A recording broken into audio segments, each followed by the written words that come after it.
कौन कहता है दुआ से कुछ नहीं होता? कौन कहता है दुआ से कुछ नहीं होता? मांगने का तरीका हो तो क्या नहीं मिलता।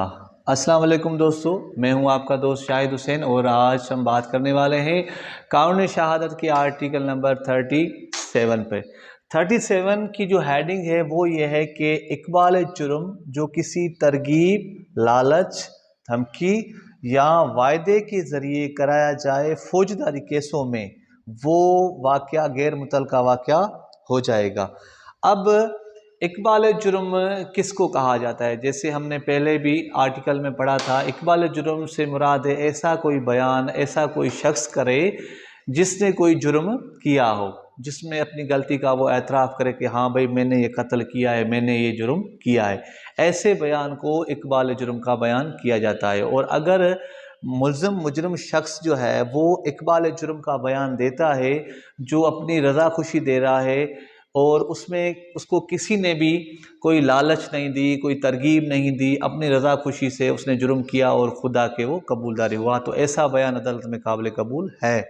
बट अगर अदालत को कुछ ऐसे प्रूफ मिल जाएं, ठोस सबूत मिल जाए कि जो बंदा इकबाल जुर्म कर रहा है इसको किसी ने तरगीब दी है, किसी ने लालच दी है, किसी के दबाव में आया है या कोई और वजह है और सबब है जिसकी वजह से ये बंदा सामने आके ख़ुद कबूलदारी कर रहा है, अगर अदालत को ऐसे ठोस शवाहिद मिल जाएं तो उसके बयान की कोई भी अहमियत नहीं रहेगी, चाहे वो कितनी भी कस्में क्यों ना उठाए।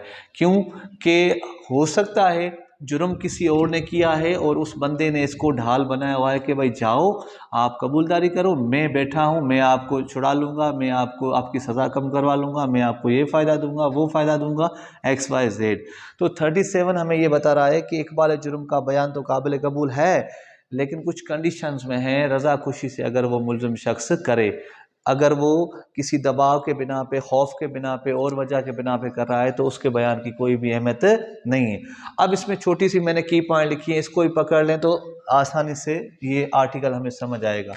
कौन सा बयान है इकबाल जुर्म? वो बयान जो किसी तरगीब में दिया गया हो वो काबिल कबूल नहीं है। इट मीन्स उसको तरगीब दी गई, जाओ भाई आप बयान दो। मेन पॉइंट पकड़ लें कि वैसे तो कबूल है, लेकिन अगर तरगीब से वो बंदा आया, प्लानिंग से आया और अपने जुर्म का कबूलदारी हुआ तो उसके बयान की कोई भी वैल्यू नहीं है। ठीक है, और वो इकबाल जुर्म का बयान अदालत में काबिल कबूल नहीं होगा, किसी भी सूरत में नहीं होगा, चाहे वो कितने भी कस्में क्यों ना उठाए। आई होप कि आज का टॉपिक आपको समझ आ गया होगा। इंशाल्लाह नेक्स्ट टॉपिक में फिर मिलेंगे। अगर आप मेरे चैनल में न्यू हैं तो आपसे रिक्वेस्ट है मेरा चैनल सब्सक्राइब कीजिए और कमेंट्स में अपनी राय से मुझे ज़रूर आगाह कीजिए। दूसरे वीडियो में फिर मिलेंगे, तब तक के लिए अल्लाह हाफिज़।